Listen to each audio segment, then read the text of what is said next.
मुख्यमंत्री देवेंद्र फडणवीस यांच्या निवडणूक निकालाविरोधातील प्रकरण आणि या प्रकरणी लिखित स्वरूपाचा युक्तिवाद करण्याची परवानगी देण्यात आलेली आहे। प्रफुल्ल गुडदे यांनी ही खरं तर परवानगी मागितलेली होती, ज्याला नागपूर खंडपीठानं आता परवानगी दिली आहे, अनुमती दिली आहे। लिखित युक्तिवाद करण्याकरता 16 जून पर्यंतचा वेळ असेल। अधिक माहिती घेऊया आपले प्रतिनिधी ज्ञानेश्वर पवार यांच्याकडून। ज्ञानेश्वर, काय अधिक माहिती या सगळ्या संदर्भात?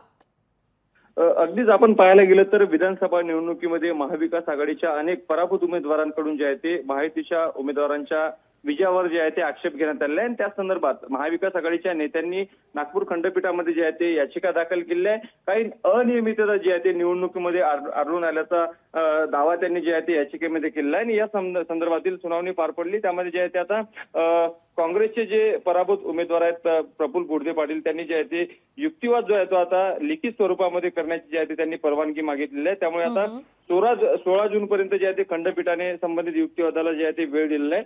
त्यामुळे अजून या एकूणच या प्रकरणामध्ये अजून काय होते पाहणं अत्यंत महत्त्वाचं असणार आहे। मात्र दक्षिण पश्चिम मधून जे आहे ते देवेंद्र फडणवीस जे आहे ते विजयी झालेले आहेत। त्यांच्या समोर जे आहे ते काँग्रेसचे प्रफुल्ल गुडदे पाटील यांचा पराभव झाला होता आणि त्यांनी जे आहे ते एकूणच ही मागणी या प्रकरणामध्ये केली आहे। त्यामुळे आता या प्रकरणात पुढे अजून काय होते पाहणं अत्यंत महत्त्वाचं आहे।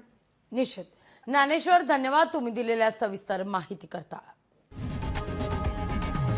लोकशाही मराठी ऐका, पहा, जागरूक रहा।